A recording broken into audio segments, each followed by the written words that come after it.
4টে রুটি একটু আলুর দম দিবি বাবা, খাবো। আর ঠিক আছে, খাবার তো দেবো, কিন্তু এই টাকাটা কবে পাবো শুনি? তোমার আগেও অনেক টাকা বাকি রয়েছে কাকা। চাকরি পেলে তোকে পয়সা দিয়ে দেবো, দে না বাবা, খুব জোর খিদে পেয়েছে। আচ্ছা কাকা, তুমি কাজ খুঁজছো?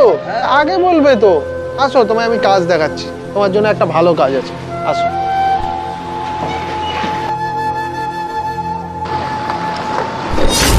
কাকা বাসন মাজছে, বাবাকে জিজ্ঞেস করে আসি তো কেন বাসন মাজছে। বাবা বাবা কাকা বাসন মাজছে কেন গো? কাকা খাবার খেয়ে টাকা দিতে পারছে না, তাই বাসন মেজে টাকা শোধ করছে। আমিও তো তোমার দোকান দিয়ে খাবার খাই, আমার থেকে তুমি টাকা নাও না কেন?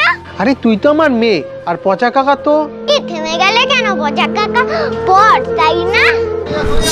বাবা তুমি ভুলে গেছো, ছোটবেলায় তোমাকে পচা কাকা কত লজেন্স খাইয়েছিল, ব্যাডমিন্টন কিনে দিয়েছিল, কারে করে স্কুলে নিয়ে গেছিল, আর এখন সেটা পর, তাই না বাবা? ছি বাবা, ছি ছি। চলো পচা কাকা, আজকে তোমাকে আমি আমার ভাগের খাবার খাওয়াবো। মানুষ বড়ই স্বার্থপর, যতক্ষণ স্বার্থ আছে ততক্ষণ যত্ন করে, আর স্বার্থ ফুরিয়ে গেলে ছুঁড়ে ফেলে দেয়।